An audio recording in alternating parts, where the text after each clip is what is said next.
Alright, this next video is going to go over how we add vectors using, by drawing them and by using a little bit of algebra and trig. We can add vectors to figure out the total resultant vector. A couple things to remember, that when you add vectors, first of all, you draw the vectors to scale. You draw them as an arrow. They're not lines, they're arrows, and they point in the direction that they're supposed to point in. So in our example here, we have somebody that walked 5 paces to the north. Then they turned and they walked 3 paces to the east. And then 4 paces to the southeast, and they stopped. The resultant vector is the sum of those. Now we can't just add the numbers. We have to actually take into account their directions. We want to find out how far they are from where they started and in what direction relative to the start point they ended up.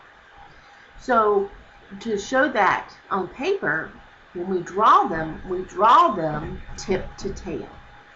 It doesn't matter what order. We could have drawn 5 to the north, 4 southeast, and 3 to the east, and we still would end up with the same purple vector, the same length, pointing in the same direction.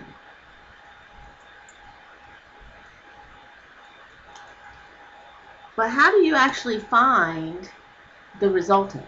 Well, when you add your vectors, you draw them so that they're tip to tail to each other. 11 kilometers north and 11 kilometers east. And the resultant is always where you start and it points to where you ended up.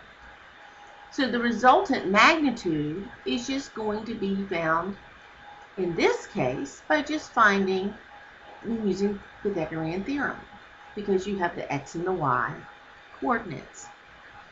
So 11 squared plus 11 squared is going to give us the square root of 15.6 kilometers. But the direction is going to be different, right? We want a polar heading.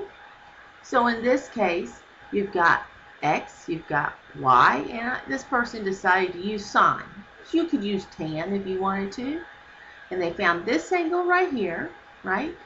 And this angle they found by taking the opposite side and putting it over the hypotenuse. And then they found the angle of 45 degrees, which happens to be correct off of 90 degrees. Remember, when we want to measure this with respect to the positive x-axis. That's with the north axis right now. We'd have to subtract this off of 90 degrees, so our direction is indeed 45 degrees. But what if you have vectors that aren't at right angles? So take these, for example. We're going to add vector A to vector B. Vector A is at some angle, and vector B is at a different angle. And you see they're drawn to the tail, and the resultant spans from here to here. This is not a right triangle, is it? It's not going to be easy to just use Pythagorean theorem and tan or sine or cosine to find the angle. What we're going to have to do is look at it a little more step by step. Imagine these are forces.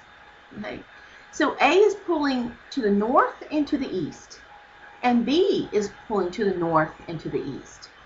So if you look at it a little differently, A is pulling a certain amount to the east, and B is pulling an additional amount to the east.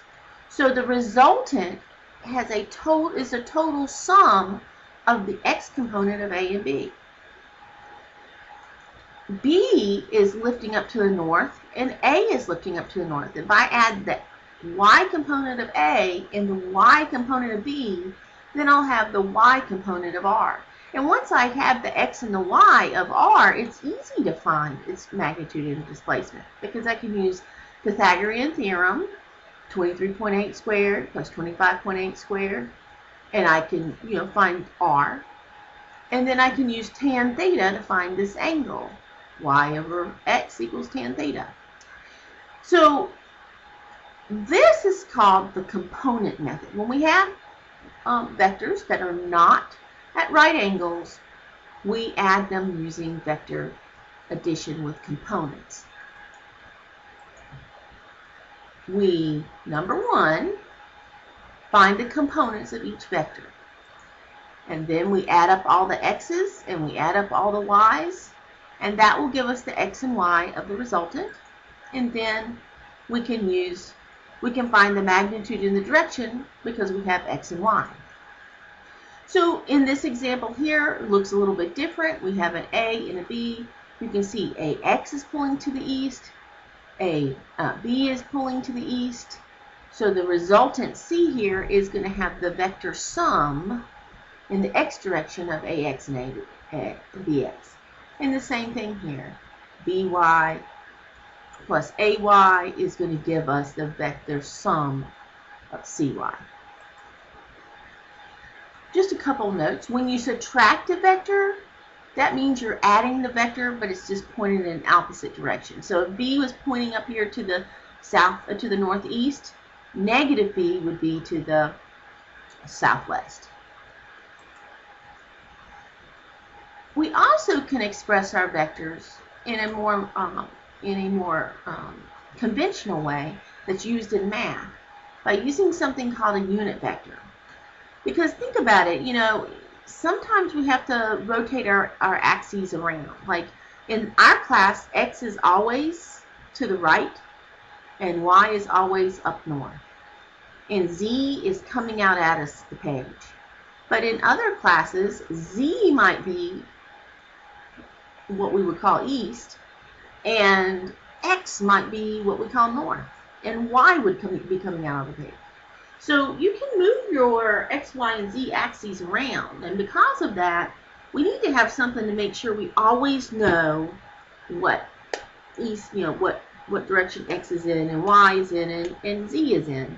So mathematicians came up with this idea of a unit vector. Now, the one thing about a unit vector is that it doesn't have any, it's got a size of 1. Its magnitude is 1. So when you multiply it by another vector, it doesn't change the length of another vector. But its whole purpose is to define a direction.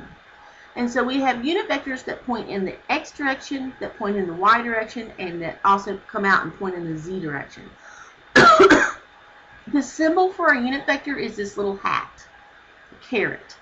It's not an arrow, it's like the top of an arrow. So the unit vectors are I in the x direction, j in the y direction, and k in the z direction. Now, I show you this on purpose because this is an example of how, you know, we could rotate that axis around, and this is what you see a lot of times in a math class, if you take calculus, that the x isn't where it is in physics. So we have these i's, j's, and k's to be more specific. So the way we write unit vector notation is like this. Imagine you have this vector A, 100 kilometers at 30 degrees. It's easy to find its x and y components, right? Its x component is 100 cosine 30, which is 87 kilometers. And its y component is 100 sine theta, which is 50 kilometers.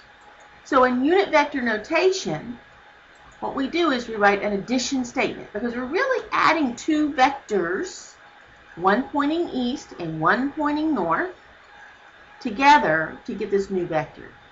And so the way we do it is we take the x component and we multiply it by I plus the y component and j.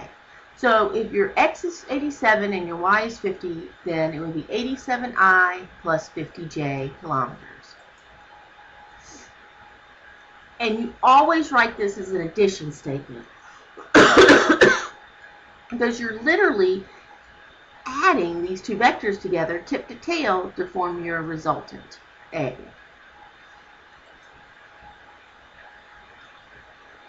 Before I go on, let me just mention that in the sample problem solutions, I'm spending some time working out problems where we do examples of addition with component method and addition with unit vector notation.